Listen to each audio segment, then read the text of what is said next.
اور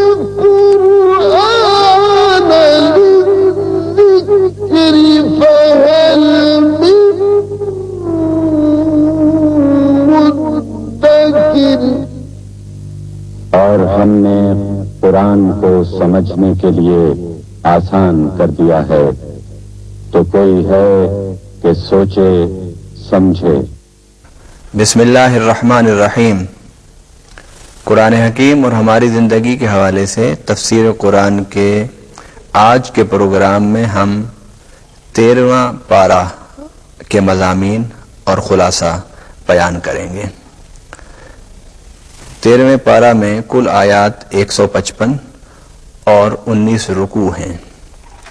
اس پارے کا آغاز وما ابرئ نفسی ان النفس لامارۃ بالسوء الا ما رحم ربی ان ربی غفور رحیم وقال الملك ائتوني به استخلصه لنفسي فلما كلمه قال انك اليوم لدينا مكين امين قال اجعلني على خزائن الارض اني حفیظ علیم۔ صدق اللہ العظیم۔ حضرت یوسف علیہ السلام کے واقعے کو اس پارہ میں بیان کیا گیا۔ حضرت یوسف علیہ السلام نے جب خواب کی تعبیر بتائی، بادشاہ نے حضرت یوسف علیہ السلام کو اپنے دربار میں بلایا، اور دربار میں بلانے کے بعد بادشاہ نے کہا کہ استخلص لنفسی، کہ میں انہیں اپنا مشیر خاص بناتا ہوں، وزیر خاص بناتا ہوں، یعنی اپنے لیے انہیں خاص رکھتا ہوں کہ میں ان سے مشورہ کروں گا، ان سے پوچھا کروں گا امور مملکت کو چلانے کے لیے، کیونکہ انہوں نے جو تعبیر بتائی، پھر اس کے ساتھ مشورہ دیا، پھر تدبیر بتائی، یہ سب کچھ اس بات کو ظاہر کرتا ہے کہ یوسف ایک ذہین اور مدبر انسان ہیں۔ تو حضرت یوسف علیہ السلام کو جب اس نے کہا کہ میں تمہیں اپنے لیے خاص اپنے پاس رکھنا چاہتا ہوں، تو یوسف علیہ السلام نے فرمایا قال اجعلنی علی خزائن الارض انی حفیظ علیم، تو آپ نے فرمایا کہ مجھے جو محکمہ خزانہ ہے، خزائن الارض، زمین کے جو خزائن ہیں ان پر مجھے متعین کیا جائے، اور میں حفیظ بھی ہوں اور علیم بھی ہوں۔ علماء کرام فرماتے ہیں کہ اگر کوئی شخص اہل ہو اور اللہ تعالیٰ نے اسے خاص صلاحیت دی ہو، تو اپنی اہلیت اور خصوصی اللہ کی طرف سے ودیت کی ہوئی صلاحیتوں کی بنیاد پر وہ کسی عہدہ کو طلب کر سکتا ہے، کیونکہ رب کی صلاحیتوں کو رب کی مخلوق کی منفعت کے لیے خرچ کرنا اور صرف کرنا، یہ در حقیقت اپنے صلاحیتوں سے ایک انصاف ہوتا ہے، اور ہر انسان یہ جانتا ہے کہ وہ کس کام کو احسن طریقے سے سر انجام دے سکتا ہے۔ تو بادشاہ وقت نے، عزیز مصر نے انہیں محکمہ خزانہ ان کے حوالے کر دیا۔ تو حضرت یوسف علیہ السلام محکمہ خزانہ پر متعین ہوئے، اور آپ نے مصر کے امور مالیات کو دیکھنا اور سنبھالنا شروع کر دیا۔ ادھر یوسف علیہ السلام کو اللہ تعالیٰ نے عزت دی، وہ اتنے بڑے منصب اور عہدے پر بیٹھ گئے۔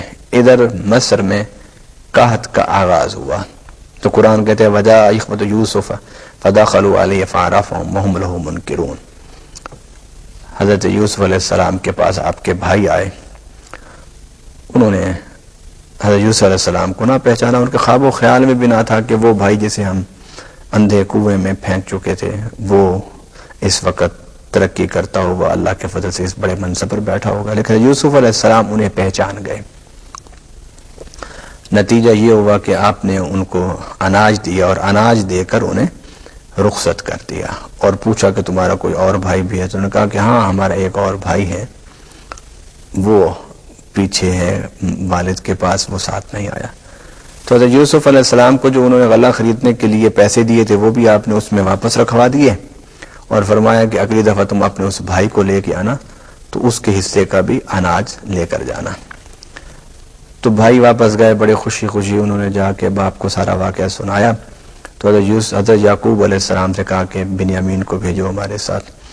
حضرت یعقوب نے کہا کہ پہلے تم اس کے بھائی کو لے گئے اور وہ آج تک نہ مل سکا، تو انہوں نے کہا نہیں، ہم اب اس کی حفاظت کریں گے اور ہم جائیں گے اور مزید غلہ اور اناج لے کر آئیں گے۔ جب انہوں نے حضرت یوسف علیہ السلام سے حاصل کیا ہوا اناج کے کھولے بورے تو اس میں ان کے جو پیسے تھے وہ واپس مل گئے، تو اس سے اور زیادہ وہ خوش ہوئے حضرت یوسف علیہ السلام کے حسن سلوک پر. لیکن اس وقت تک ان کو یہ نہیں پتہ تھا کہ یہ جو مصر میں جس نے ہمیں اناج اور غلہ دیا ہے اور جو مصر کی امور مالیات کو سنبھال رہا ہے یہ ہمارا بھائی ہے.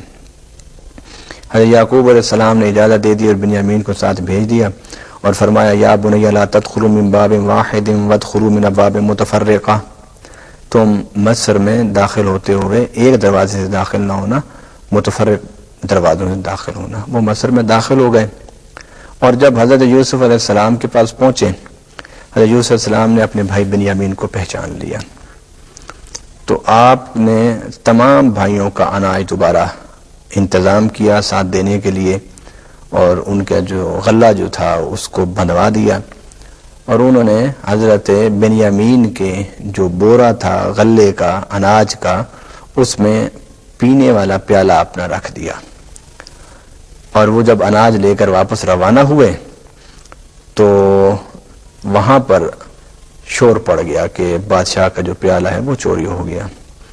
تو لوگوں نے آوازیں دیں اور روکا. انہوں نے کہا کہ ہم چور نہیں ہیں اور نہ ہی ہم میں کوئی چوری کرنے والا ہے، ہم تو ایک بہت اچھے خاندان کے لوگ ہیں، ایسی حرکتیں ہم لوگ نہیں کرتے. انہوں نے کہا کہ کھولو اس کو، اور اگر تمہارے اس سے مل گیا تو پھر کیا سزا ہوگی؟ تو انہوں نے کہا کہ شریعت ابراہیمی میں یہ ہے کہ اگر کوئی کسی کا مال چوری کرتا ہے تو وہ اس کا غلام بن کے رہتا ہے، جبکہ ایسا قانون مصر میں نہیں تھا کہ چور کی ایسی سزا ہو. لیکن انہوں نے عہد کر لیا تھا اس بات کا. تو جب سامان کھولا گیا تو کسی کے اناج میں سے نہ نکلا وہ پیالہ، تو بنیامین کے اس اناج کے جو بورا تھا اس میں سے وہ نکل آیا. تو ان کے عہد کے مطابق انہیں حضرت بنیامین کو چھوڑنا پڑا. تو انہوں نے سوچا کہ اب ہم واپس جائیں گے تو یعقوب علیہ السلام کہیں گے پہلے تم نے اس کے بھائی کو گم کر دیا یوسف کو، اب بنیامین کو کہیں چھوڑ آئے ہو. تو ان میں سے ایک نے کہا کہ آپ ہم میں سے کسی ایک کو لے لیں، بنیامین کو چھوڑ دیں تاکہ ہم باپ کو جواب دینے والے بنیں. تو آپ فرمایا ایسا نہیں ہوگا، جس نے چوری کی ہے وہی اپنی سزا کو بھگتے گا. تو حضرت یوسف علیہ السلام نے حضرت بنیامین کو بتا دیا کہ میں تیرا بڑا بھائی ہوں اور تو میرا چھوٹا بھائی ہے، اور میں بڑے عرصے سے تجھے دیکھنے کے لیے مشتاق تھا، ترستا تھا، آج اللہ نے تمہیں مجھ سے ملا دیا. اب وہ واپس گئے اور انہوں نے جا کر یہ بات بتائی حضرت یعقوب کو. تو آپ نے کہا کہ میں نے تو تمہیں کہا تھا کہ تم اس کی حفاظت نہیں کر سکو گے.